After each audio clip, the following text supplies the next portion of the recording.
Hey guys, so we're going to continue with our story, Third Grade Angels by Jerry Spinelli and published by Scholastic Books. And we're picking up with chapter 5. It's called The Hat. Mom was right. Judy Billings didn't spit at me or say hello or look at me or anything in school today. In other words, she ignored me just like every other day. Even when she dropped her pencil on the floor during silent reading and I picked it up and handed it to her, she still didn't say anything. And my mom was right about that angel stuff too. From the moment that Mrs. Sims said, "Good morning, angels," we all answered, "Good morning, Mrs. Sims." You could feel the angel buzz in the air. Darren Tapp, who never says anything like please or thank you, raised his hand and he said, "Mrs. Sims, may I please go to the restroom?" And when Darren came back, Missy Haverbeck, who is the shyest person in class, whispered to him as he went past her desk, "Your fly is open." All day long, pleases and thank yous and pardon me's were flying around like bees at a picnic. A lot of who did it's too. Because from the first minute, all eyes were on Mrs. Sims' desk. Sitting right there was an apple, a really big red apple. A really big red polished apple, buffed to a shine like it was a new car. Whispers raced up and down the aisles. Who did it? Who did it? Who did it? Nobody knew, except me. As the whispers were flying around, I was doing my usual thing, in my seat, behind Judy Billings, staring at her perfect, uncovered right ear. I started to notice something. The perfect curve at the top of her ear was getting pink, then red. The whispers were flying, and Judy Billings was blushing. Aha, I thought, that apple, it came from her. Some of Judy Billings' blush sank into my chest. We shared a secret. I closed my fist and I made a vow. Nothing, not 100 spiders of torture by tickling or 10 Jared Wilkinsons would ever make me rat her out. During silent reading, Mrs. Sims was writing something. It was hard to concentrate on my book. I kept looking at her, and so did everybody else. We were all wondering the same thing. What is she writing? Is she writing something good about me? Perfect in every way. I kept remembering what Judy Billings said about angels yesterday. And that's what we were today.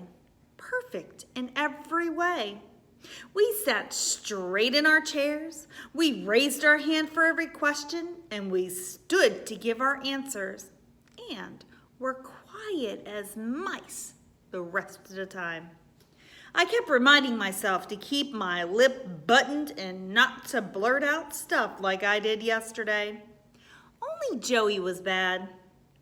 He kept making noises and funny faces, and he was trying to make us laugh. Nobody did.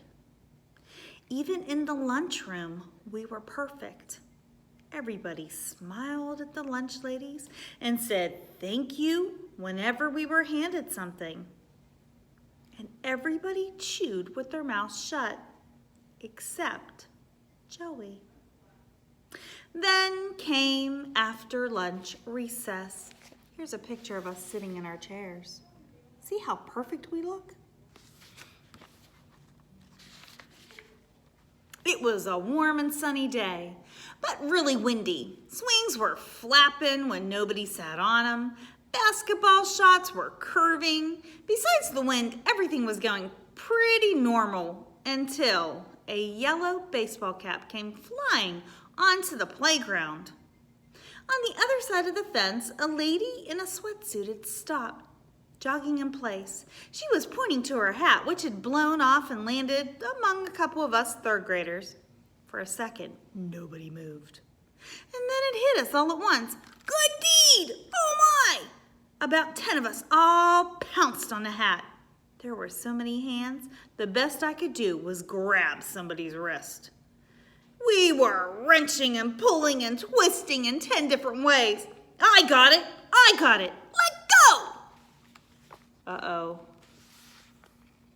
That doesn't look like a good scene.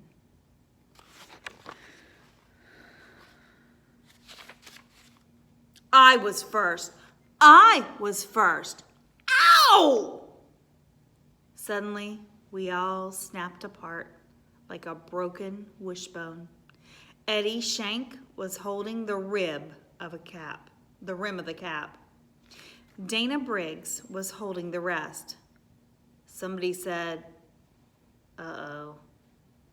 Everybody just stared at the hat pieces, except Joey, who was laughing.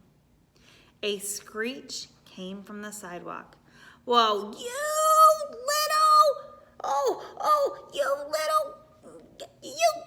kids! The jogger lady kicked the chain link fence and she started running.